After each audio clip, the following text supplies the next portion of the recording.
எங்களுடைய வேண்டுகோள் தமிழக அரசு உடனடியாக ராஜாஜி அரங்கத்திற்கு கேப்டன் விஜயகாந்த் அவர்களுடைய உடலை அங்கே எடுத்துச் சென்று குடும்பத்தினுடைய அனுமதியோடு தமிழகத்திலிருந்து எல்லா பகுதியிலிருந்து வரக்கூடிய தொண்டர்கள் பொதுமக்கள் அஞ்சலி செலுத்துவதற்கு ஏதுவாக அங்கே வைக்க வேண்டும் என்பது எங்களுடைய அன்பார்ந்த வேண்டுகோள்.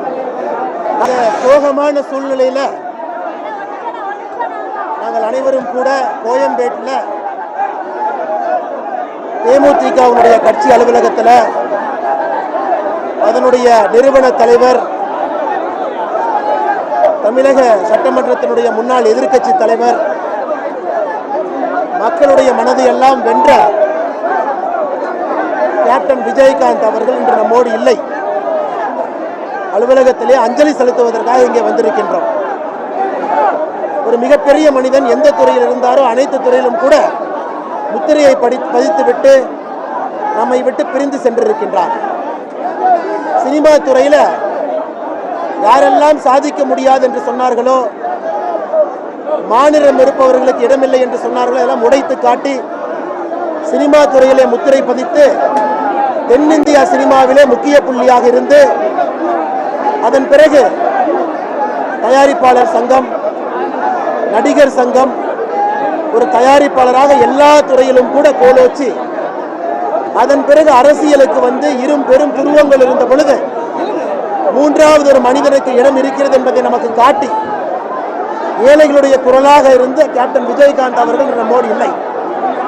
பாரதிய ஜனதா கட்சி சார்பாக எங்களுடைய ஆழ்ந்த இரங்கல்களை இந்த நேரத்தில் தெரிவித்துக் கொள்கின்றோம்.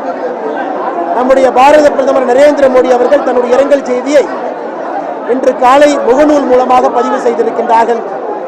உள்துறை அமைச்சர் அமித்ஷா அவர்கள், நம்முடைய தேசிய தலைவர் JP நட்டா அவர்கள், மூத்த அமைச்சர்கள் எல்லோரும் கூட கேப்டன் விஜயகாந்த் அவர்கள் எவ்வளவு நெருக்கமாக தேசியத்தின் பக்கம் இருந்தார், 2014 தேசிய ஜனநாயக கூட்டணியில் இருந்தார் என்கின்ற தன்னுடைய பழைய நினைவுகளை எல்லாம் நினைவு கூர்ந்திருக்கின்றார். உண்மையாலுமே இன்னைக்கு பாரதிய ஜனதா கட்சி 2 கரம் கூப்பி மாநில அரசுக்கு ஒரு வேண்டுகோள் வைக்கின்றது. இந்த அலுவலகத்தில் தமிழகத்தினுடைய முக்கியமான புள்ளி, அவருக்கு எந்த விதத்தில் தமிழக அரசோ நாமோ மரியாதை செய்யணுமோ அந்த மரியாதையை செய்வதை நாம இன்று சரியான கடமையிலிருந்து தவறி இருக்கிறோம். அலுவலகத்தில் பல்லாயிரக்கணக்கான ரசிகர்களும் தொண்டர்களும் வெளியிருக்கிறாங்க. இவர்களுக்கு கேப்டன் விஜயகாந்த் அவர்களுக்கு உள்ளே வந்து அஞ்சலி செலுத்துவதற்கு கூட கஷ்டப்பட்டு மக்கள் வந்து அஞ்சலி செலுத்துறாங்க. தமிழகத்திலிருந்து எல்லா பகுதிகளிலும் கூட தேமுதிகவுடைய கட்சி நிர்வாகிகளும் அவருடைய ரசிகர்களும் வந்துகிட்டு இருக்காங்க.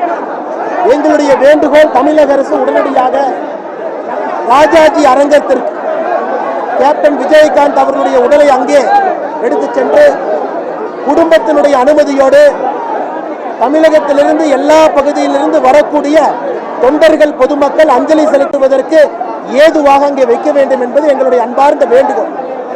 நாளை பெரிய அளவில் கூட்டம் வர இருக்கு. ஏதாவது அசம்பாவிதம் ஆயிடுச்சுன்னா ரொம்ப தவறா போயிடும்.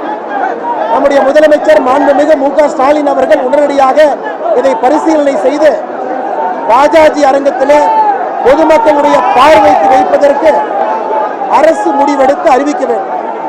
அதே போல கேப்டன் விஜயகாந்த் அவர்களை பொறுத்தவரை எதிர்க்கட்சி தலைவர் என்பதை தாண்டி, நடிகர் என்பதை தாண்டி தமிழக மக்களுடைய மனதில் இருக்கக்கூடிய ஒரு பெரிய தலைவர். அவருக்கு அரசு மரியாதையோடு ஒரு மணிமண்டபம் கட்டப்பட்டு அரசு கொடுக்கக்கூடிய இடத்துல காலம் காலத்திற்கும் கூட எல்லோரும் வந்து பார்ப்பதற்கு ஏதுவாக அரசு வேகமாக ஒரு நிலத்தை ஒதுக்கீடு செய்து அதிலே மணிமண்டபம் கட்டுவதற்கு முன்வர வேண்டும் என்பதும் கூட பாரதிய ஜனதா கட்சியினுடைய கோரிக்கை. நாளை நம்முடைய மத்திய அரசின் சார்பாக, கட்சியின் சார்பாக மூத்த அமைச்சர்கள் வர இருக்கின்றார்கள் அஞ்சலி செலுத்துவதற்கு. இந்த நேரத்தில் இந்த ஒரு வேண்டுகோளை மட்டும் வைக்கிறோம். உடனடியாக ராஜாஜி அரங்கத்திற்கு கேப்டன் அவர்களுடைய உடலை எடுத்துச் செல்ல வேண்டும். எல்லாமே ரொம்ப மோசமா இருக்கு, ரொம்ப தவறா போயிடும்.